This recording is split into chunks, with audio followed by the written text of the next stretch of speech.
Méditation du Père Amon, temps de Pâques, samedi après l'Ascension. Méditation pour le matin. Adorons Jésus-Christ, donnant à ses apôtres le conseil de passer en solitude les 10 jours de l'Ascension à la Pentecôte pour se disposer à recevoir le Saint-Esprit. Prenons pour nous un avis si utile. Remercions notre Seigneur qui nous le donne et prions-le de nous le faire bien comprendre dans cette oraison. Premier point.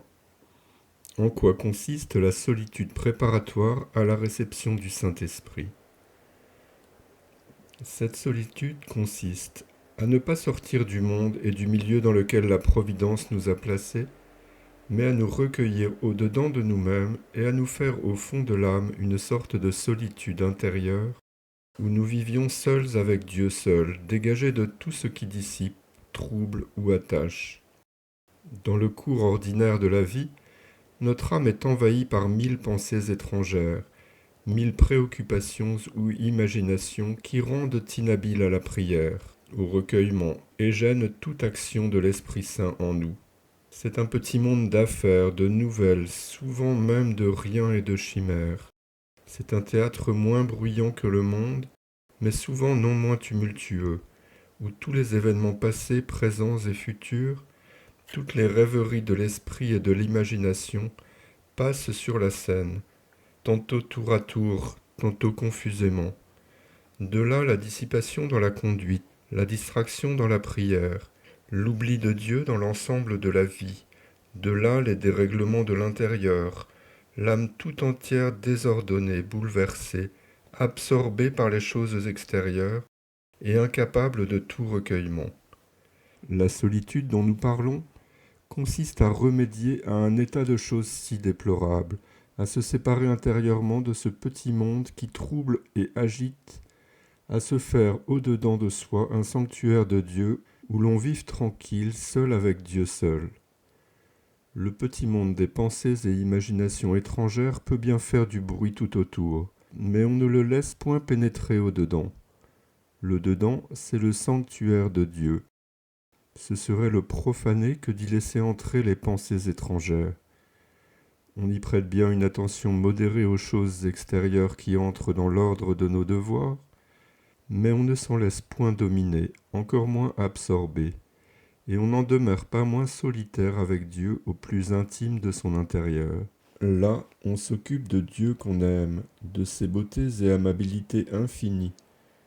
On lui parle en simplicité d'amour et de confiance.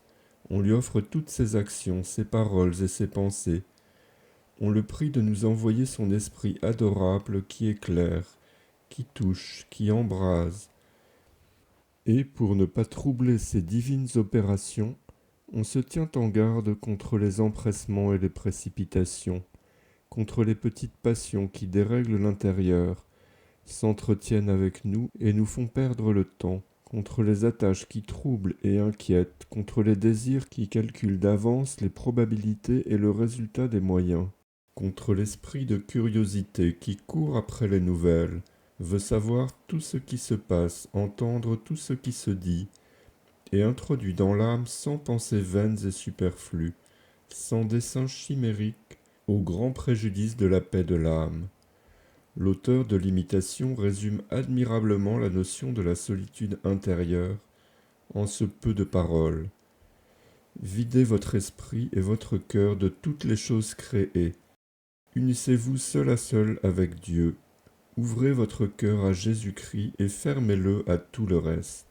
Oh, comme nous sommes loin de cette heureuse solitude, comme notre intérieur est distrait et désordonné, dissipé, plein du monde et de tout ce qui s'y passe. Second point, combien la solitude intérieure est nécessaire pour nous préparer à la Pentecôte. Premièrement, l'Esprit Saint est un Dieu jaloux qui ne veut point d'un cœur partagé, et cette divine jalousie va jusqu'à refroidir son amitié, l'éloigner de l'âme, nous retirer sa grâce, quelquefois pour une simple ouverture de cœur laissée aux objets créés, pour un regard volontaire sur ce qu'on n'avait aucun besoin de voir, pour une attache délibérée, une pensée inutile.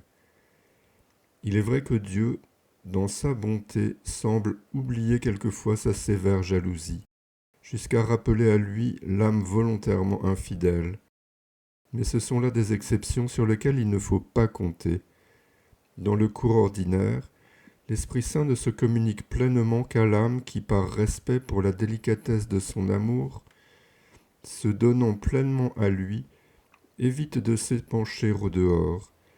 Il est vrai encore que l'imagination a des légèretés inexplicables, qu'il ne dépend pas de nous de prévenir. Celles-là, il ne nous les reproche pas, mais ce qu'il veut, c'est que nous n'entretenions pas sciemment en nous-mêmes ces imaginations, c'est que nous ne les rappelions pas quand elles s'échappent, et que nous n'en formions pas de nouvelles de notre plein gré. C'est que nous nous tenions comme en sentinelle à la porte de notre intérieur, pour arrêter au passage toute image ou pensée étrangère qui voudrait y entrer. Est-ce là ce que nous faisons ? Deuxièmement, l'Esprit Saint est un Dieu de paix, qui ne veut point d'un cœur troublé. Et là où entre le petit monde des pensées et des imaginations vaines, il y a nécessairement trouble, tumulte, agitation de l'esprit qui se dissipe, bouleversement du cœur qui se préoccupe, par conséquent incompatibilité avec l'Esprit Saint. Troisièmement, en vain Dieu favoriserait de ses dons l'âme qui ne sait pas garder la solitude intérieure. Elle les perdrait bientôt.